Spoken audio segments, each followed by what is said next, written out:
the penalties. Do you mind miking up for me?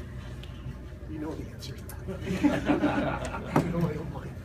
Thank you. It's always nice to be polite. Thank you for coming. So I'll mic up. What's up, man? Look at you. Yeah. Clean up nice.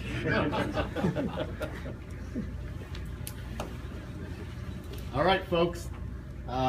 Coach Chris Bergeron, questions for him?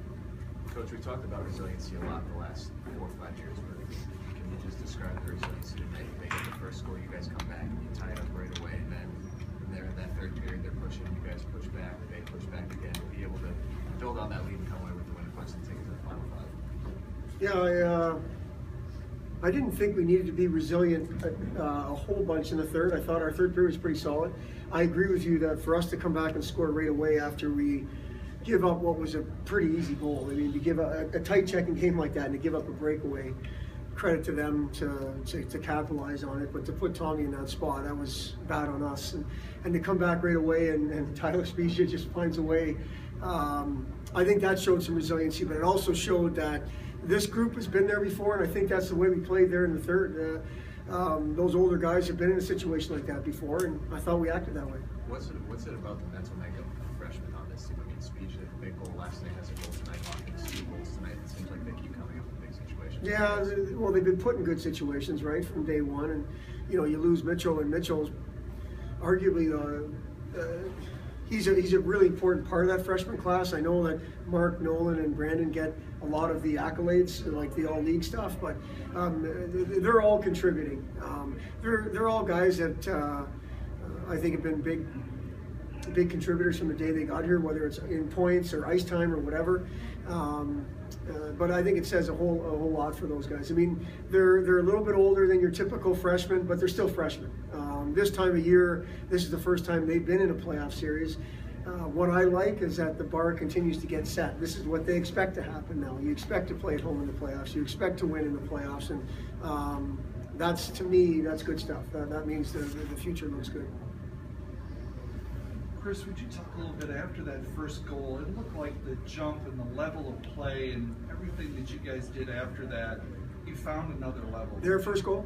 No, our first goal. After after the goal came, it looked like the dam burst. Yeah, well, it's when you're playing in front of fans like ours with, I mean, obviously the students, they're not a full complement of students just because of spring break, but their energy came in the building. I mean, there was energy in the building, I thought, the whole night, but after we scored, to tie it up real quick, like it wasn't like we were playing from behind for a long time. You know, again, I think we played off that energy and were able to take our game to the level that we were hoping to be at more this weekend. But again, I think it was more than finding a way tonight. I thought we played pretty well. What's Mitchell's status? I think it's day to day, Kevin. We're going to have to find out tomorrow. I sure hope so. We'll give him obviously Monday off and have 3 days of preparation for Friday. It was, I mean, there was discussion of him playing tonight. We just didn't know if he could protect himself, and obviously we weren't going to put him in that position. We had healthy bodies. So I'm hoping it's day to day. Things kind of unraveled there, got unraveled there at the end. Is there anything you have to say to the guys on the bench to keep their noses clean, or do they just know? They knew. We've been in that position before with Northern up there, the second year. And, you know, their coaches and then a couple of their older players apologized to us for that, and hopefully nobody got hurt. But ultimately, I thought the referees did a decent job of kind of squashing it and taking care of what they could. What went into the decision to go with 17, 11 forwards? It really felt like our D were taxied last night with the number of minutes they played with only 5 guys from basically the 15-minute mark of the first period on. Michael Sullivan was right there in terms of the conversation, and he's played a bunch of hockey for us, so it wasn't like he didn't deserve to play. You know, we felt like putting arrested Sean Walker and arrested Michael Sullivan in with 5 tired D was the right thing. How'd you feel Burke played in goal. It looked like he was especially strong to start the third period. Yeah, I thought he played solid. I thought he played solid all weekend. Even the goal he scored, he had it, and it was a second effort thing. It was a tough play for him. His momentum was going to his right, and he stuck his left leg out. And no, I thought Tommy was solid all weekend. In terms of big picture, what does it mean to get back to your early championship weekend? Well, it's huge. I mean, we were there last year, and I don't think we played as poor as I mean, it was a 3-0 game. It wasn't 5-0 or 6-0, but we had chances early. We're going to play a team that we've beaten before this year. And I hope we're going there with a swagger, and that's going to be the conversation. We're not just going there to be part of it. We're going there with a mindset. Take care of what we need to take care of. You talked last week, Coach, about how nice it would have been to get that third goal in that 2-1 win last weekend. Talk about the third goal tonight and what that meant. Yeah, I haven't watched it yet, but what it meant, again, it just meant that we didn't stop playing and just hope that we were going to hang on. We kept playing. We kept playing, and I think it was I believe it was a face-off win by Mark Cooper, a good shot on net, and a tip puck by Brandon Hawkins. I mean, it sounds pretty simple as we sit here right now, but we all know there's more to it than that. It just obviously gave us the 2-goal cushion is better than 1 goal. I'm not a believer in the 2 goals, the worst lead in hockey. I don't believe that. I think it's better than 1.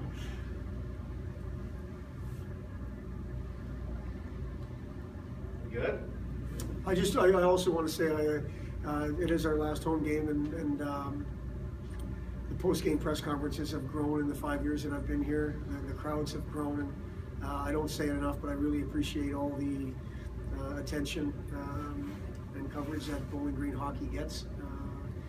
People talking about Bowling Green hockey is a good thing, and our fan support this year has been outstanding, and I appreciate everybody both on and off campus for that. So thank you very much.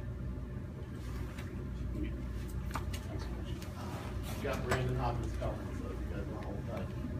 You grab me.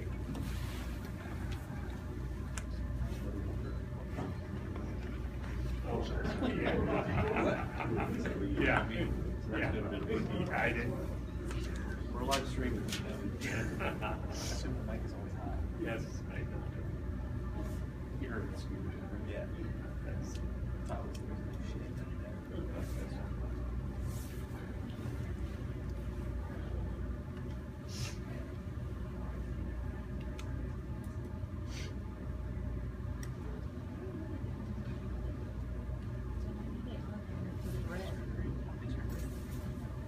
But it looked fine.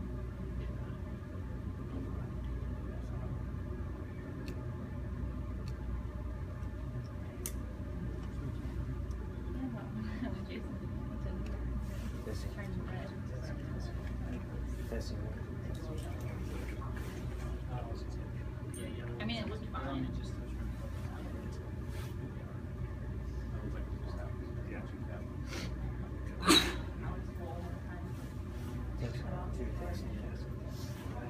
I know Jason told him my name, so I don't ever want to be on his, he knows.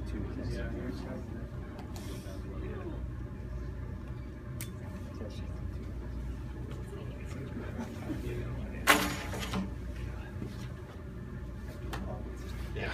I don't know if I'd be able to sit down if I had an animal. Mine like this, no problem. It's anywhere. We can sign it.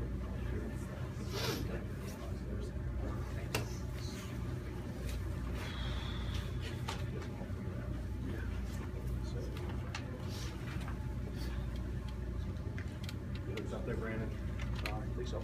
All right, guys. Got questions for Brandon Hopkins?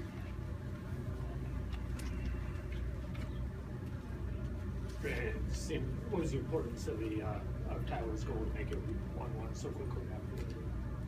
You know what? I think it was a big momentum swing for us, and Tyler's been playing some great hockey, and it was an absolute rocket of a shot. So it was a big deal for all the guys, and we came together after that and got it done.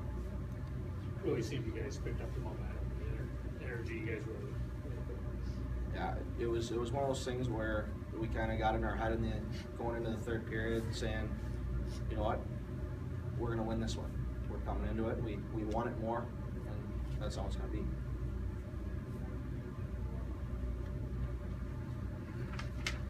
It seems like the top two lines, especially yours, had a lot of success tonight. What does playing with Coop and Murphy do for you as a player? You know what? I think we mesh really well together. It's funny, but though I'm probably hang out with those guys the most off the ice as well. So for us to be playing together pretty well during the game is just second nature to us.